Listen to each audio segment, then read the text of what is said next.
unlike the United States of America, our musicians that are going to be the architects of rock music and take rock and roll and make it into rock music have, in many cases, had their apprenticeship in skiffle. Skiffle's slightly different to the rhythm and blues and rock and roll groups that exist in America at that time. But the truth is, there is a conflagration of English folk musicians, classically trained musicians, but most importantly, skiffle musicians, blues musicians and jazz musicians coalescing around London in the early 60s, some of them working in the beat groups, and these beat groups exist all over the country as well, but also working in the burgeoning session scene. It is within that cauldron, I believe, that British rock music is created. And by British rock music, we mean rock music. If you were to make a list of the most important bands in rock music history, whether it be the Beatles or the Stones or the Who or Led Zeppelin or Black Sabbath or Judas Priest, these are all British bands. And so this story becomes very important for the history of popular music in its totality. On this video, myself and Ben Finlay, the historian, will be discussing the social and cultural influences on this very important and celebrated period in British history, the swinging 60s. 1958. The great, who was it? Was it Cyril Davis or was it the Ken Collier? Who brings over Muddy Waters? It was Chris Barber. Chris Barber brings over Muddy Waters, yeah. Now, Chris Barber is a British trad jazz musician. He brings over Muddy Waters. As we said on the episode before, everyone's expecting this sort of very respectful interpretation of rural blues, you know, Delta blues, and Muddy turns up with an electric guitar. Now, 1958, we also see, I think, a consolidation of British rock and roll, which has faffed around since 56. But I think, obviously, Cliff in the Shadows and Hank Marvin also emerging, and the British rock and rollers are all pushing that electric guitar forth. So what is the effect of the electric guitar on, you know, the sort of British youth and proto rockers that are out there? Can you describe that and the effect that these visiting blues musicians have on that group of people? Do you think, if we listen to the interviews and stuff and these people say firsthand, I mean, it's expressive, isn't it? The electric guitar brings something else that you won't get with an acoustic guitar, just in terms of sound, in terms of image as well. I mean, a lot of these players will point out, just Buddy Holly, just how good a Stratocaster looks on him. It's an amazing. It looks like, you know, everyone's so used to it. It's utterly ubiquitous now, but it looks like it's something from the space age, doesn't it? Particularly Fender guitars in comparison to an acoustic guitar. It brings this great big noise as well with it. For people in the blues boom, you know, people like your Claptons and stuff like that, it was a way of being able to express a form of soloing that, you know, would be disguised and limit later on. That when people really went forward with it in the late 60s and 70s. So there's a form of expression there as well. There's a form of rebellion, and it's something that your parents won't have played before, an electric guitar. So it just becomes the whole symbolism behind it, I think. Yeah. So do you think there is quite there's a cultural shift where a generation of older brothers and sisters and younger brothers and sisters. The older brothers and sisters have all come up, you know, studying this skiffle and blues. Maybe they're into trad jazz. They might even like Dave Brubeck. There's that era. Yes. And then the younger brothers are coming up and going, well, yeah, but I just want to play this electric guitar. And the Shadows are coming out. And there is like a second generation. Yes. that are interested in this, but for them it represents something really different. Now, I would like to look at the sort of the approach that the British had to rock and roll, because it takes a while to get going. There's modern jazz groups that say, "Oh, sod it, let's just jump in and join in like that." But I think Hank Marvin and the Shadows, and then Larry Parnes emerges and really creates this very unique British take on rock and roll with these sort of manufacturers, pop stars like Marty Wilde and Billy Fury, Johnny Gentle, and a whole host of people with strange sort of what are they verbs to their surnames. It brings all of that in. But I mean, and I suppose that's a real attempt to ape the American stuff as well. As we were talking in the other video about, you were saying about Elvis being essentially a matinee star. It's bringing that element in it. So it's in this pre sort of Beatles period. You've got this stuff it's deliberately aimed at a mass consumption, I would say, whereas the blues, those sort of things, skiff, they weren't. So you've got a breaking away from that subculture. So that changes essentially what entertainment is in this country. It rolls. There's interesting as well, because the Jack Parnell stuff, all of that era, that rolls forward. And I remember years later when you started seeing, what was it, X Factor and those sort of things coming in. I was like, bloody hell, we've sort of gone back to the early 60s here of having this sort of manufactured, reasonably good looking people that you can sort of turn out what the producers want to do, with a big Svengali like Simon Cowell acting that sort of part. And I thought, well, that's how we've gone full circle, really, isn't it? That's sort of the end of innovation, because it soon goes, doesn't it? Once you've got an advent, something else, they've gone. I think this conversation is going to be the key one, because there is a lot to cover here. I think we've set the scene of this new exciting rock and roll, electric guitars, Billy Fury, people with cool haircuts. That's all starting to emerge, which the skifflers and the trad jazzers didn't have so much. It's cooler. It's not like, does your chewing gum lose the flavour on the bedpost overnight, where Lonnie Donegan was so important to this, but he had spotted some of the humour in Leonard Belly's sort of children's songs that he also sung, and he was able to push that. So it's an extension of how much is that doggy in the window and that earlier idea of popular music, right? Yeah. But in the UK, there culturally and politically, there's two things. 1956, right on the rock and roll coming, we get Suez, don't we? Yeah, the Suez Crisis. And then that's followed up by the era of You've Never Had It So Good. That's when the affluence does kick in. Can you give us that background? That's what you're here for, Ben, is to give us that background. Well, without going into Suez too much, obviously that is was a huge diplomatic sort of crisis that made us look. It essentially made us look silly to the rest of the world, and there is links between us and the 60s as in terms of where we sit in the world. We think America's going to back. They're not that so interested in that one at all. And so it ushers in. So you've had Churchill, you get Alex Douglas home, and then you get the next prime minister, a next Conservative prime minister, who is famous for that saying, "Never had it so good," which is the names of various history books by Dominic Sandbrook and so forth. And he comes in 56, 57. So this is Harold Macmillan, who is a very sort of stuffy, old school prime minister. But overseeing the first period of affluence, really, after the war. Is this right? Yeah, real spike in affluence that you see. So on the back of having, a mixed economy, to having a welfare state, having all of these things we start to lift economically as well. So that, as I said, the 50s is this sort of precursor to everything, and it lifts during that time.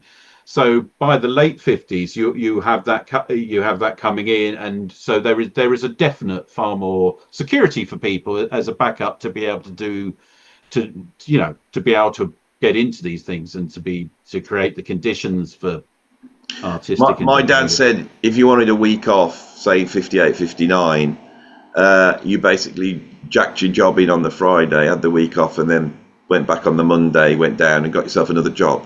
I know. But my grandparents told me that you could just literally just skip go and find something else. And that push for full employment that was integral to all of the parties there as well was really very important. The fact that you had to have a job, you had to be part, and you had to be part of the economy as well. Other stuff's going on with it in terms as well, just in a bigger point of view, is that we've committed to decolonisation. The Macmillan government are also a big part of that. He goes to Africa in 1960, does the Winds of Change speech as well. So even though this is a very, very tweedy old, as I say, patrician conservative, this is laying the path for the 60s and a view of Britain that we have now. Everyone talks about decolonisation. It's one of the themes that we still look at, but the Conservative government there, or particularly Macmillan, is... So both sides of the political spectrum, it seems that people are future-looking. They have that little bit of the idea of the Aquarian age, that there's going to be a wonderful... It's a glimpse of it, yeah. A glimpse of it. That's fascinating that is going on. My wife's father... He's that generation, born in 1939, grown up listening to Mario Lanza and all that stuff coming from America. Yeah. And rather than just stay in this town and do what everyone else does, he goes down to London. He gets a job, and because he's singing, he was a waiter in a restaurant, and he happens to be singing. He sings to all the customers, and one of the customers in this restaurant happens to be Huey Green's mother. Now, Huey Green ran the Opportunity Knocks talent show. She rang up Huey Green. My father-in-law sung to him over the phone. He was then put on the radio version of Opportunity Knocks. He won it. He got a deal with Decca Records and signed with Larry Parnes. Mm-hmm. And so he was then put on this incredibly important tour that happened through 60 and 61. It was actually a collection of tours where Larry Parnes put the sort of British contingent of the Billy Furies and the Marty Wilds and all those on with two American rock stars, genuine American rock stars, which was Gene Vincent, Eddie Cochran. My father-in-law was on it, and before he died, he told me extensively what was going on. And when they played, I think it was the Liverpool Empire, the Beatles were in the building, and the Beatles were big fans of all the people that were on. And the Beatles actually said, look, we've got a tour of Scotland to my father-in-law. Do you want to do it? And my father-in-law said, no, you're not good enough. Because at that point, the virtuoso level in the musicians, like the Shadows and people like Joe Brown, was incredible skill level. Yeah. So my father-in-law had an incredible band at that time. And I think people forget this, that rock music's birthed out of that session scene in the early 60s, not the beat bands who didn't have so much virtuosity. There was a... And I don't think the Beatles had not been to Hamburg in that time and really worked on their... Not quite. This is 1960, and then they did pick up a tour of Scotland. They didn't even have Pete Best on drums, I've been told. It was someone else got the gig. Before Pete Best, yeah. And they took Johnny Gentle instead. And so my father-in-law, one of his claims to fame, was the fact that he didn't do the tour with the Beatles. His other claim to fame was being there when Eddie Cochran died in the car crash after that gig in Bristol in 1960 or 61. But these tours, Americans are coming over, and you've got the blues guys coming over, you've got the rock and roll guys coming over, and later on you have those soul tours coming in. And so, and I think there's all sorts of issues with them, the Americans not being able to bring over their musicians, or there has to be swaps, because of their stupid music union rules. Well, there was music union ban on visiting musicians for years, and this is, I mean, even in the jazz scene, when you start getting the modern jazz scene at the end of the 50s, and Ronnie Scott's club is, it's a deliberate. He wants it along the lines of an American club, and he wants American artists to visit Britain as well. So you've got that influx of creativity going on at the same time as well. So the Americans are visiting, and anyone with an ear is going along and listening and absorbing this stuff. And it must always try and, as much as possible, put yourself back there. How inspiring that must have been to come out of where we were after the war, of the austerity in this country, and of the really rigid class system, and the expectation you're just going to, there were no teenagers. No, there was a teenage scene, in the 30s, but not like this before, that you could express yourself in this way. But it was, you grow up, you're going to go to school, you're going to get a job, and that's it. And now something else comes along. So this is intoxicating for that generation. If you're going to be there, you're going to be on it, aren't you? So now I have no idea how this works. I know we have that sort of very conservative Macmillan government that's brought a lot of affluences, delivered on the promise of what the left was saying at the end of the war. Yes, but there is a movement over to another great Labour government, isn't there, in the 1960s? When does that happen? That takes some time to come in. So you basically Wilson doesn't come in until 64. I just got to remember that Anthony Eden was the Prime Minister before Macmillan. This home is before Harold Wilson. So Wilson comes in on a small ticket in 1964. He doesn't get a particular huge majority, but he is. So the Labour government have been out of power for a long time. They've been out, for 13 years. And I think this is really the bit. I mean, we've described what a lot of other people have described, a lot of the books describe. But in the same way, I was fascinated by how the National Health Service and that Clement Attlee government provided a very specific place for skiffle and rock and roll. And now we have this army of kids that have learned to play guitar, and they're either modern jazzers, or they might be into the flamenco, or they're into folk music, or they're into rock and roll, or they're into the blues. And they're all going down to London. And there is a session scene down there which is taking up all the really great players. This is where your John McLaughlins and your Jack Bruces and your Ginger Bakers, all through Alexis Corner, and then later John Mayall. And then you've got the beat groups emerging, which would be the Beatles, the Kinks, the Rolling Stones, and the Who. All that's going on. But those of us who have studied the thing that happens in the UK, where suddenly it goes from being rock and roll, it goes from being novelty music, it goes to, genius people like Joe Meek, but they're trying to have hit records. And then suddenly the Kinks come out with You Really Got Me. And then, the Rolling Stones come out with I Can't Get No Satisfaction. Suddenly there's a transfer over from pop music to rock music. Now, I'm a fan of rock music. And the ground zero, the changeover year is 1964. Yeah. And so this shift that happens in the UK, this ushers in the swinging 60s, the swinging London era. Yeah. This is the Harold Wilson government. Now, I know this is your real sphere of expertise. The Harold Wilson. This is your chance to deliver it to the world. What's going on politically and culturally that is backing this change up in the UK?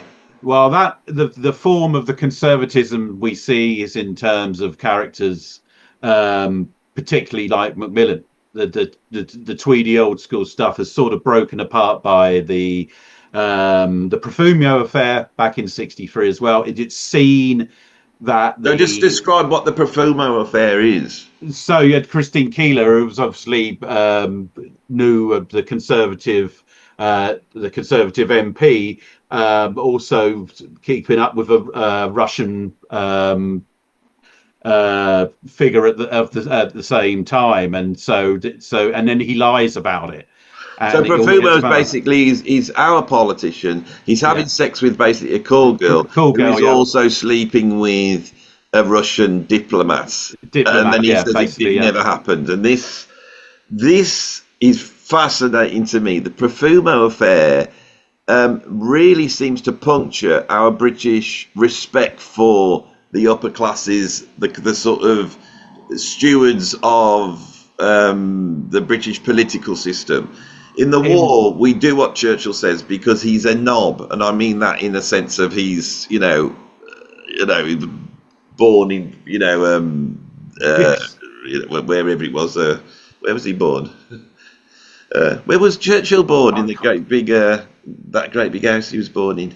I hate it when I lose flow. No, I can't. Yeah, but It's named after is Blenheim, right? So so Churchill, the sort of descendant of John Churchill, who was awarded a bigger house than the king had, Blenheim Palace. He's born into that. He believes that he's destined to save the United Kingdom, which he does, and the British public in 1940s follow them in totally. And when Churchill stands up and says, "We're going to fight to the death. We're not going to, give in to the Nazis. You're all going to die, or we beat the Nazis," and they all go, "Yeah, this is an incredible thing." But by the 60s, the pro welfare happens, and those people had come out of the war, had created in the arts a quite anarchistic comedy stroke satire, which starts with the Goons.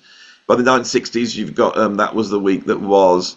And there is a lot. Yeah, Peter Cook, Dudley Moore, all of those come out at the Establishment Club, where they really lampoon this stuff.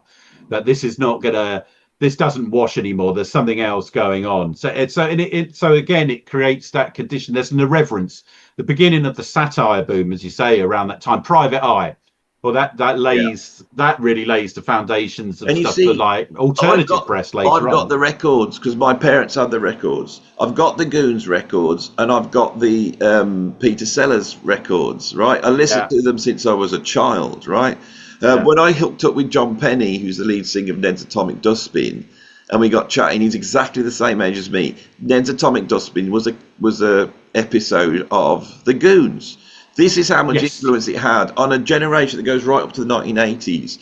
Now, those albums, the Peter Sellers albums, there are two satires. There's a satire of Lonnie Donegan, where he comes out and goes, "I'm hammering this wheel, and sometimes when I'm hammering this wheel, sometimes I hit my leg, and I hit my leg, and I got a leg shaped like a wheel." There's all that madness. And there is also a satire on the Larry Parnes boys. Right. And when they brought the Larry Parnes tribute album on, they had all those, including My Father-in-Law, all the records are on there. And then they also had that lampoon, of this black guy. "Well, yeah, my name is Vince," and all this stuff going on. Now, those records, they're so ahead of their time in terms of, it's like listening to a film. Yeah. You've got orchestras playing classical music that then moves into Frank Sinatra big bands, and then the next thing you've got like Lonnie Donegan, and you've got like sound effects. Now, all those albums are created by George Martin, so there's a direct. I don't think the Americans had it. The Americans never had the Goons and the George Martin to then take. No, you had sort of smart sort of comedy. Mickey takes people like Tom Lehrer. That was a favourite of Princess Margaret, apparently. Just one of those little things I picked up along the way. But that sort of stuff, but you didn't have that form of British irreverence. That's that particular humour that we have. And it, as you say, it bursts out in '63, and this was the week that was all of it. It's like everything that has come before is being pushed back. We're going against this, and this idea. So the Wilson government comes in and runs on this white heat of technology, this scientific. So they're the futuristic government, aren't they? They're futuristic. Yeah. Well, the thing is that you would expect there to be then some sort of anti-Eden type, handsome, future-looking, and we haven't. We got Harold Wilson. Yeah, he plays. Yeah, well, but extremely able. Here we go. But extremely able politician. Worked on the Beveridge Report as well. Extremely good with economics. Was an Oxford Don by the time he was 19. Works his way up from a working class lad to that in that time. Sits in the Labour government and the Labour backbenches, and by the time he comes in 64, he's ready to go, and they run on that ticket, and you have extremely able politicians around him as well. So you've got Tony Benn in his sort of first sort of incarnation as more of a technocratic, white-coated sort of very efficient cabinet minister before he discovers Marxism and goes really left-wing at the end of the 60s. You've got people like Roy Jenkins, who goes on to become the most liberal reformist great Home Secretary we've ever had. You know, yeah, one of the greatest Home Secretaries. You've got Barbara Castle there, who's unbelievably talented and driven and dynamic. So you've got all of that stuff to go forward on it. Now, obviously, Wilson is inheriting still a set of problems, and the underlying problem of it, as much as on this surface affluence, and we've got the welfare state and everything, we don't still have a lot of money. It's underneath the surface, but it doesn't matter at the time. In this period, this is not overtly apparent to the masses, as it were. So so you concentrate on in London as this becomes this mecca of cultural and musical sort of innovation. And then the Americans start to report back on that, obviously, don't they? With the Time magazine, with the Swinging London edition. You know, historians, we talked about this sort of stuff, and I've read a lot of this before, talk about Swinging London and all of this stuff, and a lot of people, it happened on either side, on the conservative side or on the left of it, will say, oh, you know, it happened to 12 people in 1965. But it's the longer lasting effect, and the effect of the optimism, and that no one's telling you can't. That and it creates this ferment, and I suppose it's all to do as well. Every year, if you look in the 60s through to the 70s, the rate of change is unbelievable. Even when we were just talking about Jimmy Page earlier, you know, so that's 55. I was watching that the other night, and I was thinking, bloody hell, it's not too long until he's like, you know, he's writing Dazed and Confused, and he's, you know, and he's Jimmy already in the new Yardbirds or before Zeppelin. It's such a small amount of time, and I think it's all to play for that.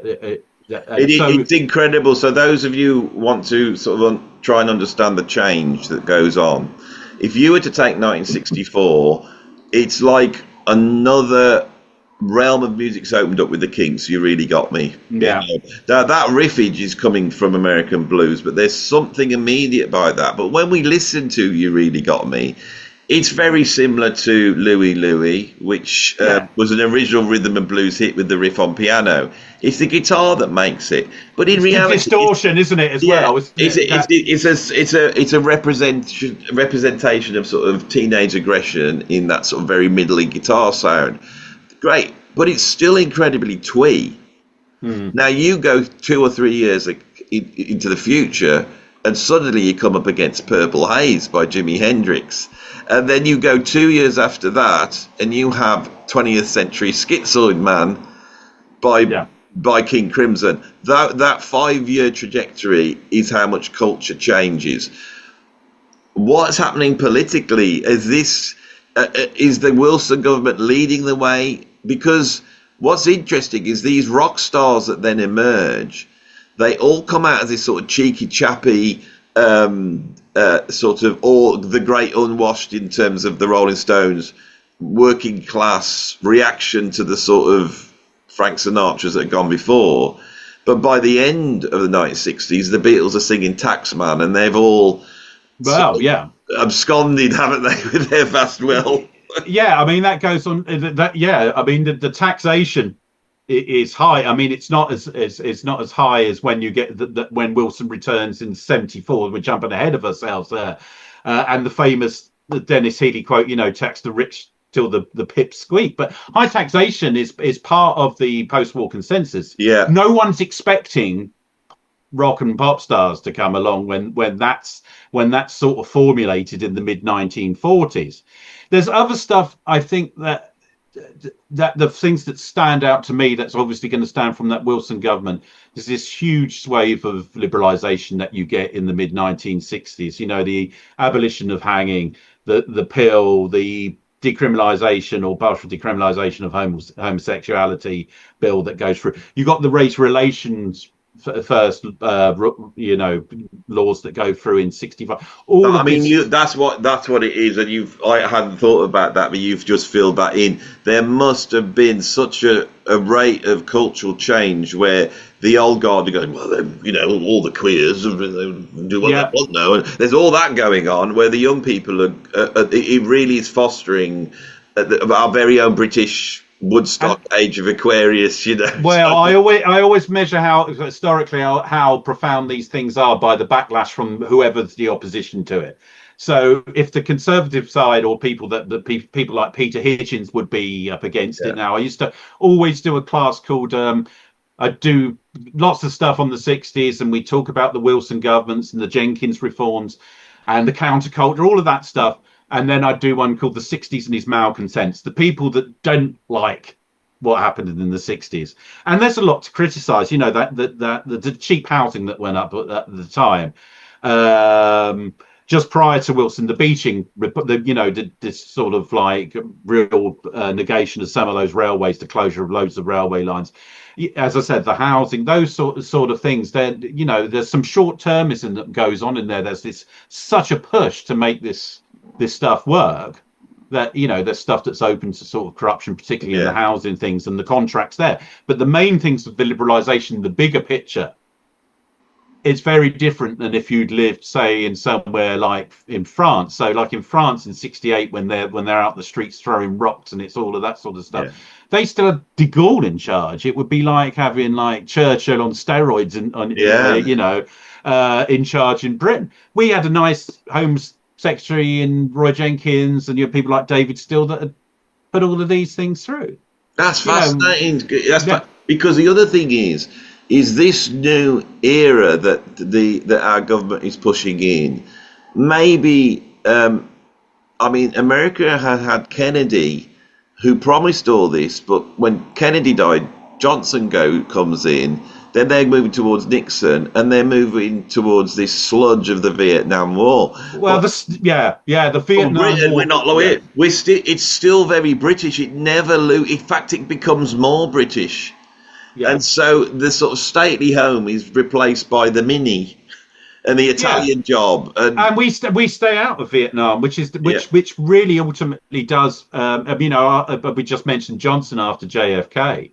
He has this idea of a great society in America. The trouble if it's implementing all of this stuff is that, you know, you've got the Vietnam War going on all the time. Wilson basically keeps us out of this. He doesn't go dead against the Americans because, as this is one I always used to say as well, whether he said this or not, I don't know if it's apocryphal or not, but he basically said, I'm not outrightly going to say anything because you don't kick your creditors in the balls.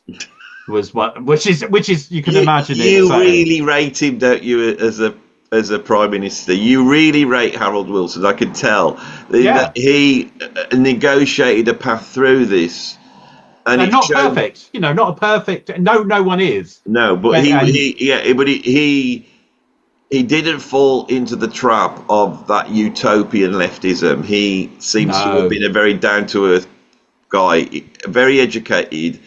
And very down to earth, and he did play that as his image, didn't he? He played that, you know, and you know, I'd like tinned salmon and pints of beer, but I mean, he liked a brandy and a cigar, really. Yeah. But it didn't matter. He was a sort of centre ground social democrat, and you know, he was very clever as well. And it worked for him. But he got in with he was there presenting stuff to the Beatles, and he'd get involved in that sort of stuff, but.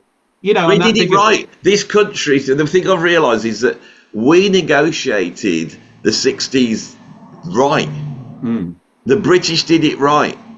You think of America, and it's like the youth they're revolting against all these things. The French are revolting it, and the rest of the world hasn't got it. No. But the British get it right, and it's bizarre that Harold Wilson, with his bloody hat and his little pipe, actually was able to negotiate this new vision of the world and not get in the way of it. No, he doesn't get in the way at all. He's very good at as you said, negotiating, getting his way around it all. And yeah, you know, that you can look back at any prime minister. All these people are criticised at the time, but. It's a very different thing. Just going back to like the Time magazine, the American view of us as well.